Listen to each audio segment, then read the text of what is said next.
We're going to talk about the movie we watched for our group presentation. We watched The Green Book. The movie was made 2019, but it goes back to the era of the 1960s. That's what it's all about. So I'm going to talk about the two interpersonal concepts that we found in the movie. And the first one is mediated interpersonal communication. So in the movie, there's Don and Tony Lip. They're two different guys on the different parts of the spectrum. Don is a black, intelligent man, and Tony, I guess you could say, is your typical New Yorker. You know, not the brightest guy, but he's not a dumb guy either. He knows how to make a living and go on with life.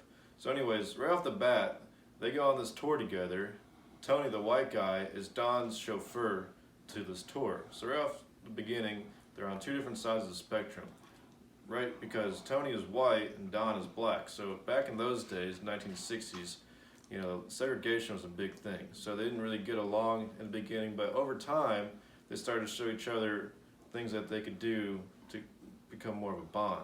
For example, Don, the black guy, would help Tony write letters to his wife while they're on the road, which is weird because back then, you know, you would think blacks weren't as educated as whites. Well, it was the complete opposite. Don was very educated and Tony wasn't, so Don would help Tony write these letters to his wife, and his wife loved him.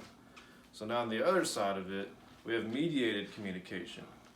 And, it's impersonal communication. And what that is looking at things more of an object in communication.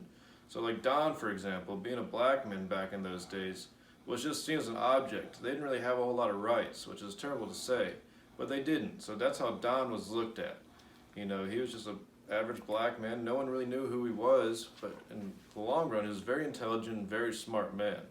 Now, if you look at Tony, he was seen as just a rough, tough guy on the outside. No one knew what was on the inside. So Tony was the guy who can go into a club and beat up whoever he needed to do because he was a bouncer, so that's what he would do. But what people didn't know is the inside of his heart and how he was such a family man and who would take care of his family no matter what it cost. So that's all I got for our project. Hope all is well. Thank you.